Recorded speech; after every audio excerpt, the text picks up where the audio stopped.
Ken Rosenthal, in The Athletic, has a story on potential MLB rule changes. Subscription required, but it is well worth it.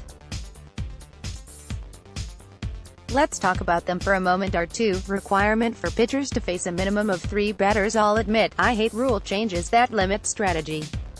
I think managers pull relievers too quickly, but I hate the idea of taking the choice away from them.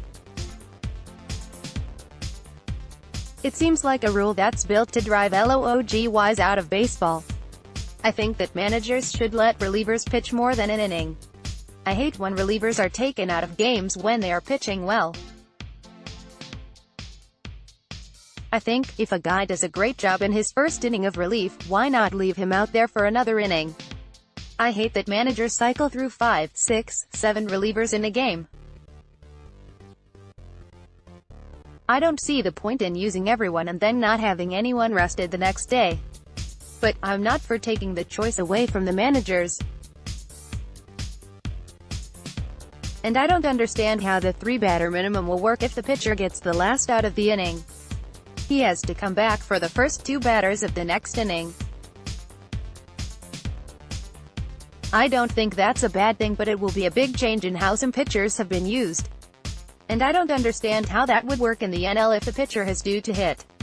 Get rid of the incentives for teams to tank.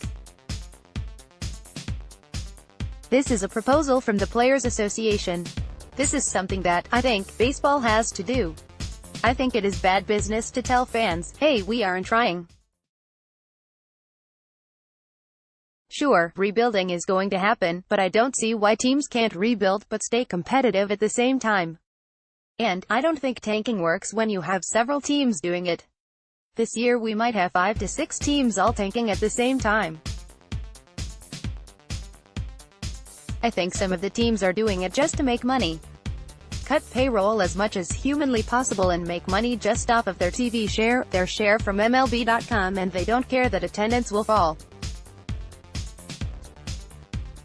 I think that's bad for growing the game. I think you want moms and dads taking their kids to games and let them cheer and have hope. Not have them cheering against their team.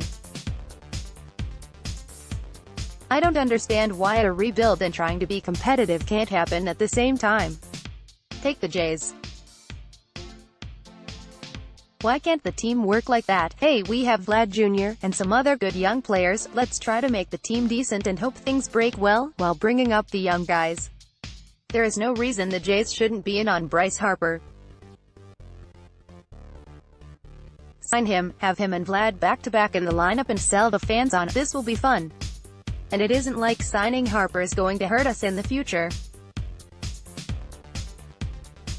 I think the real reason for the Jays, and several other teams, aren't in on Harper is to drive salaries down.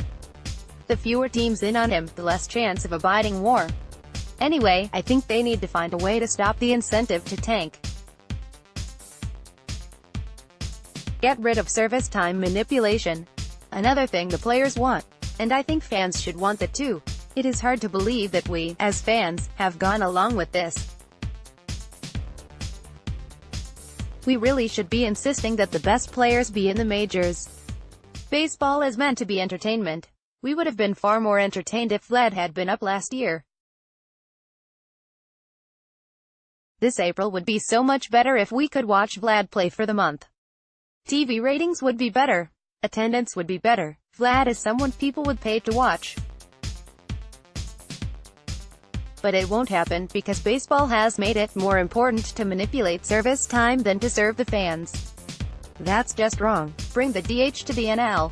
Another thing the players would like, mostly because there would be more of the better paying jobs out there. Personally, I'm fine with the NL being different. I think it doesn't hurt to have one league for fans who like the DH and one league for fans that don't. I like the DH, but I do like that, in the NL, teams need to have a decent bench. In the NL, bench players will play a lot more and play in important spots in the game. In the NL, bench players play less and often they don't come into games unless the game is already over. All teams can have crappy benches. The Jays have had a few seasons with crappy benches in the recent past. And, in the L, teams don't want to bring up good prospects to be bench players because they would rather have them play every day in the minors and not rot on the bench in the majors. Whereas, in the NL, bench guys are going to be used, bringing up a prospect is easier. I do like the DH, but I can see the point of people who like the NL game, and I'd just as soon not change things. Ken says that the NL might adopt the DH for this coming season. I find that hard to believe. I don't think there is time for teams to be ready for that. Ken also tells us that, if there isn't an agreement with the players, Rob Manfred could bring in some more changes, a 20-second pitch clock, reducing mound visits from 6 to 5, and testing putting a runner on second, when games are tied after 10 innings, in spring training games and the All-Star game. I hope this doesn't become something they do in regular season games. And in the future, expanding rosters to 26 players. Oh boy, room for another reliever in the pen. Reducing September rosters to 28. Going back to the 15-day DL, after having a 10-day DL the last few years. What rule changes would you like to see and what rule changes would piss you off?